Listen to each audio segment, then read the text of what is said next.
নমস্কার বন্ধুরা, আমাদের রান্নাঘর চ্যানেলে আপনাদের স্বাগত জানাই। আজ আবার চলে এসেছি নতুন একটা রেসিপি নিয়ে। আজ আমি বানিয়ে দেখাবো ম্যাগি নুডলস পকোড়া। চলুন বন্ধুরা, রেসিপিটা শুরু করা যাক।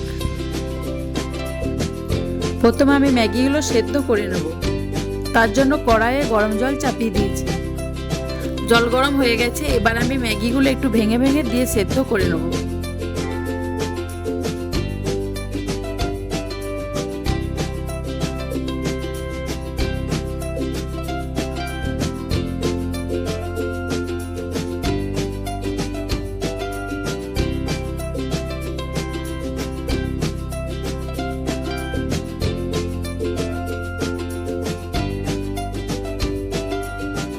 ম্যাগিটা আমি খুব বেশি সেদ্ধ করব না।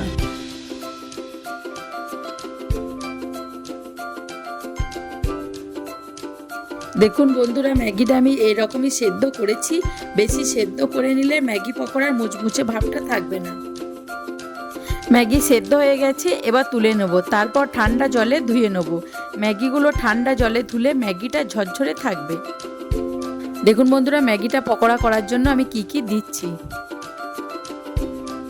প্রথমে আমি ম্যাগিতে থাকা মশলাগুলো দেব। এখানে আমি দুটো ম্যাগি নিয়েছি, আর একটা দেবো ম্যাগি ম্যাজিক মশলা।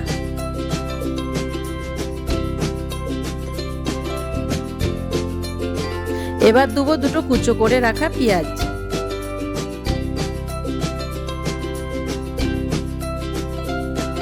এবার দেবো কুচো করে কেটে রাখা কাঁচা লঙ্কা। এবার দেবো কুচো করে কেটে রাখা আদা ও রসুন।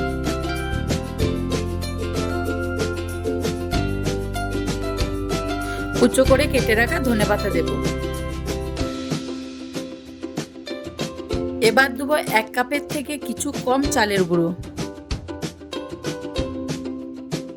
এবার দেবো 1 কাপের থেকে একটু কম ময়দা। এবার দেবো 2 চামচ কর্নফ্লাওয়ার।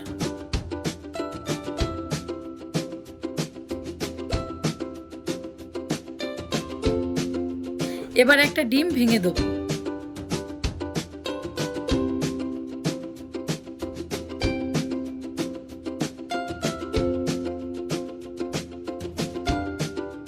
এবার পরিমাণ মতো নুন দিয়ে ভালো করে মাখিয়ে নেব।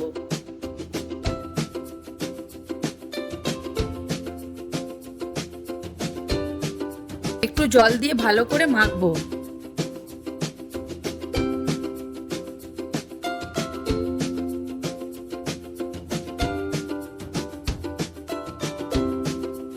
আর একটু জল দিয়ে ভালো করে মাখিয়ে নেব। যত ভালো করে মাখানো হবে তত রেসিপিটা ভালো হবে।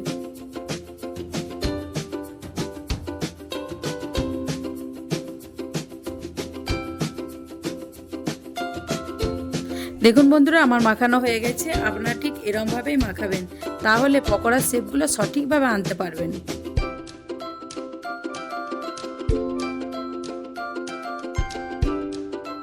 এরপর আমি পকোড়াগুলো ভাজার জন্য কড়াইয়ে সাদা তেল দিয়ে দেবো।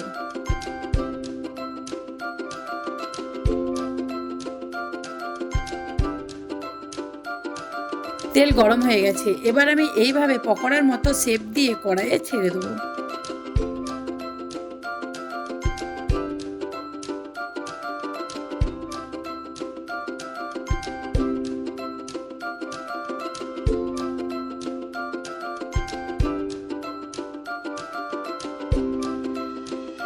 পকোড়াগুলো আমি উল্টো পাল্টা করে ভালো করে ভাজবো। আর হ্যাঁ বন্ধুরা, অবশ্যই গ্যাসের ফ্লেমটা লোতে রাখবেন, কারণ ভিতর থেকে ভালো ভাজা হবে, কাঁচা থাকবে না। দেখুন বন্ধুরা, আমার পকোড়াগুলো ব্রাউন করে ভাজা হয়ে গেছে। এবার একটা পাত্রে তুলে নেব।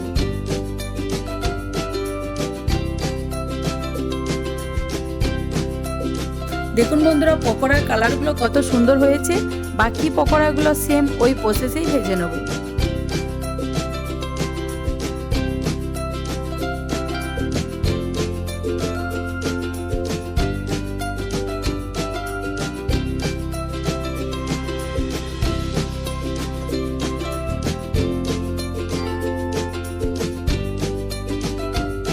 সন্ধ্যাবেলায় জলখাবারে বাড়িতে এইভাবে বানিয়ে নিন এবং কাসুন্দি সস ও টমেটো সসের সঙ্গে পরিবেশন করুন, দেখবেন খেতে দুর্দান্ত স্বাদের হবে।